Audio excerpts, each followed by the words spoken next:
All right, so right now we are going to be talking about how to add and subtract like radicals.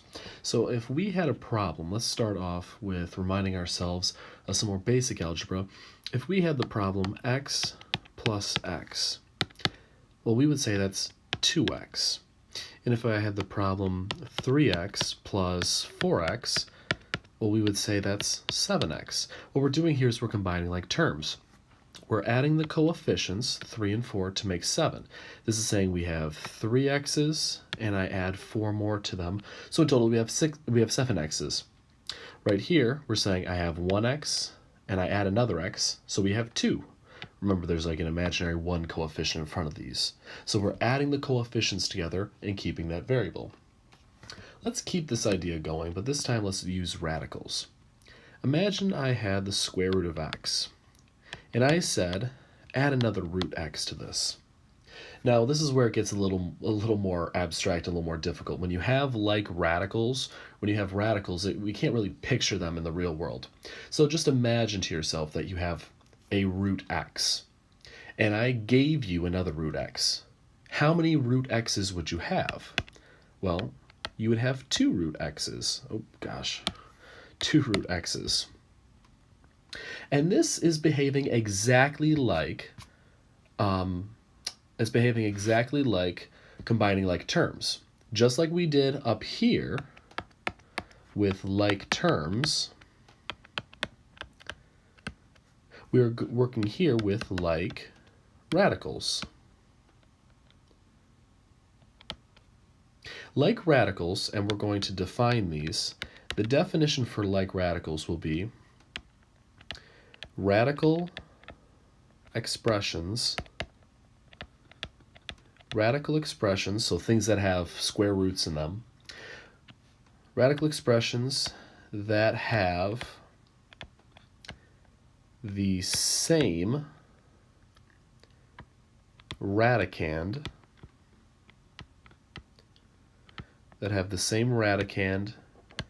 and index.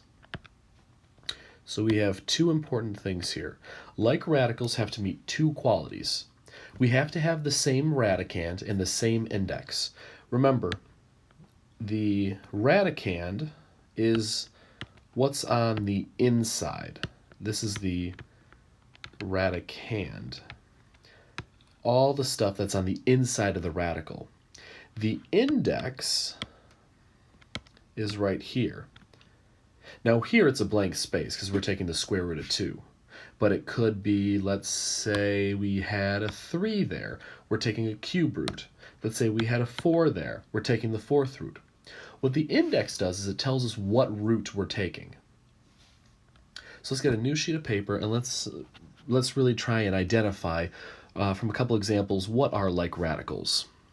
So let's start with number 1. Let's take root x and root y.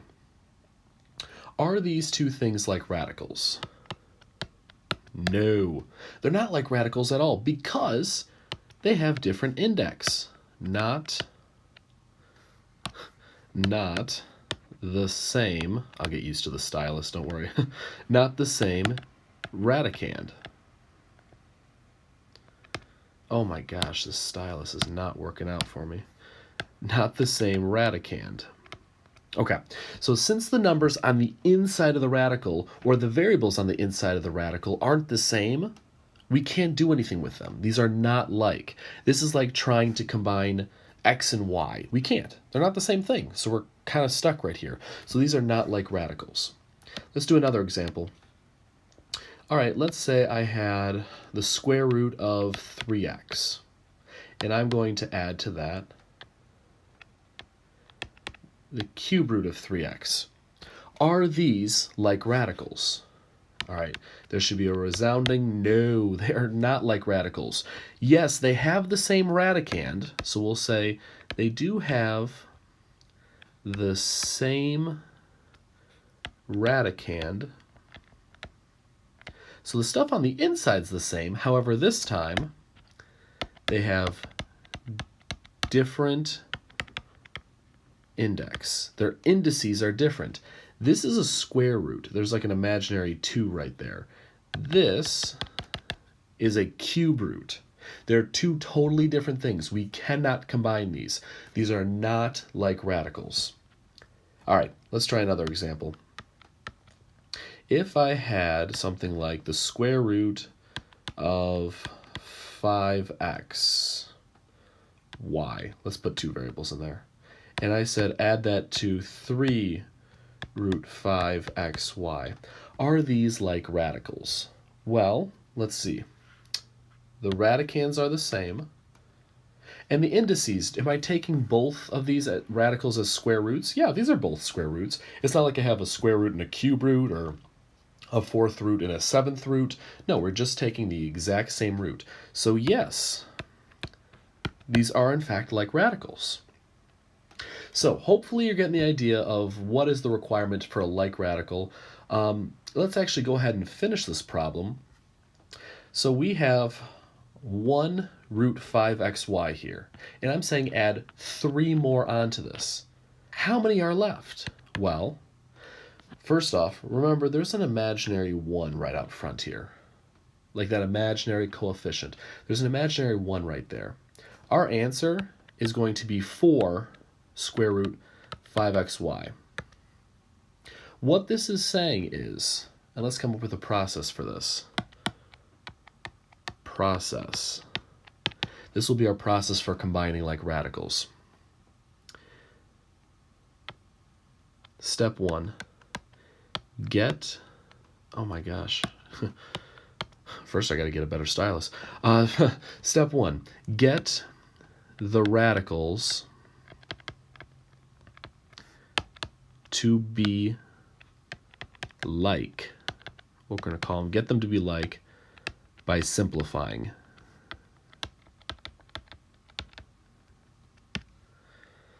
Oh, hopefully you can read this messy handwriting. But first, what we want to do is get the radicals to be like by simplifying. Make sure you're actually working with like radicals. Step 2, add or subtract the coefficients of the radicals. And by this we're saying, go ahead and actually, I'll change colors, go ahead and actually take the numbers that are out front and add them together. But you'll notice we still have the exact same radical here. We did not change it at all. The index did not change. The radicand did not change. We left the radical the same. So let's go back to our process. Let's make sure we note that. First, we need to make sure we're working with like radicals. Second, we just have to add and subtract the different coefficients that are there. And then the last step, we'll make a note of this. Don't change the radicals. And underline that word don't. We do not want to change the radicals. We're not changing the radicands. We're not changing the index. It stays exactly the same. All right, let's try to do some practice problems with this. Let's take practice problem number 1. 8 square root 5xy. I don't know why I'm picking this radical. And then I'm going to add 3 root 5xy. All right, the process here. First, am I working with like radicals? Check. We have like radicals here. The next step are to add the coefficients. I got an 8 and a 3, so let's add them together. That makes an 11. And then all I have to do is keep this last radical sign, or this last radical expression complete. So I have 5xy. Cool. It stays exactly the same. So all I did was I added the numbers in front and kept everything the same. All right, now these are some of the easier problems. Let's try one that isn't as obvious. So I'm looking on the course website, and I just picked up the section 6.4 independent practice, and I'm looking at this problem right here. 3 times the square root of 80 minus 5 times the square root of 45. Okay, first off, these do not immediately look like radicals. Yes, they're both square roots, but one is of 80, one is of 45. They don't look like they're the same thing at all. However, we are not certain yet. We can't be too certain yet. What we have to do is I'm going to have to simplify each of these radicals. I'm going to have to break them down. I'm going to have to see if, in fact, they do turn out to be like. So I'm going to do a little side work here. Let's take the square root of 80. Now we can break 80 up into 2 and 40. 40 can break up into 2 and 20. 20 is 4 and 5. 4 is 2 and 2. All right, so here are the factors of 80. So the square root of 80 is really the square root of 2 times 2 times 2 times 2 times 5. Running out of room. Let's make a couple pairs of 2's here. Square root of 2 times 2, square root 2 times 2, and the square root of 5. All right, the square root of 2 times 2 is just 2, and the square root of 2 times 2 is also just 2. So I end up with 4 root 5. That's what the square root of 80 is. So why don't I actually go ahead, bear with me, I'm going to be changing colors a little bit to make it look nice and neat, but why don't I go ahead and actually plug that in. So instead of saying 3 times root 80, I'm going to say 3 times 4 root 5. That's just what I simplified this down to. And let's go ahead and actually see if we can simplify the square root of 45. All right, I'm going to have to section off some space here. So let's take the square root of 45. Now 45 can be broken down into 5 and 9 can be 3 and 3. So the square root of 45 is really the square root of 3 times 3 times 5. Well, got a pair of 3's there. So I'm going to take the square root of 3 times 3 and the square root of 5 separately. The square root of 3 times 3 is just 3. And then I have 3 root 5. So let's go ahead and plug that in. If my stylus will ever select. Okay. So instead of saying 5 times root 45, I'm going to say 5 times 3 root 5. I'm just plugging in what we simplified this to. That's all we're doing, just plugging stuff in. So let's go ahead and start simplifying. This becomes a 12 root 5 minus 15 root 5. Okay, let's go back to our first step. The first step said make sure you're working with like radicals.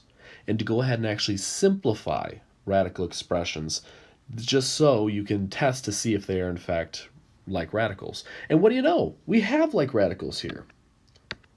I have 2 square roots of 5. I have the same radicand and the same index. So let's go ahead and actually combine their coefficients. So 12 minus 15, that should be a negative 3. And then I have that root 5. Don't change it, just leave it. And there you go. That's your answer. So this is how we're going to go about actually simplifying radicals and then using our knowledge to actually go ahead and add and subtract them together. If you have any questions, let me know. Of course, my email is Linford, Linford, @wccnet.edu.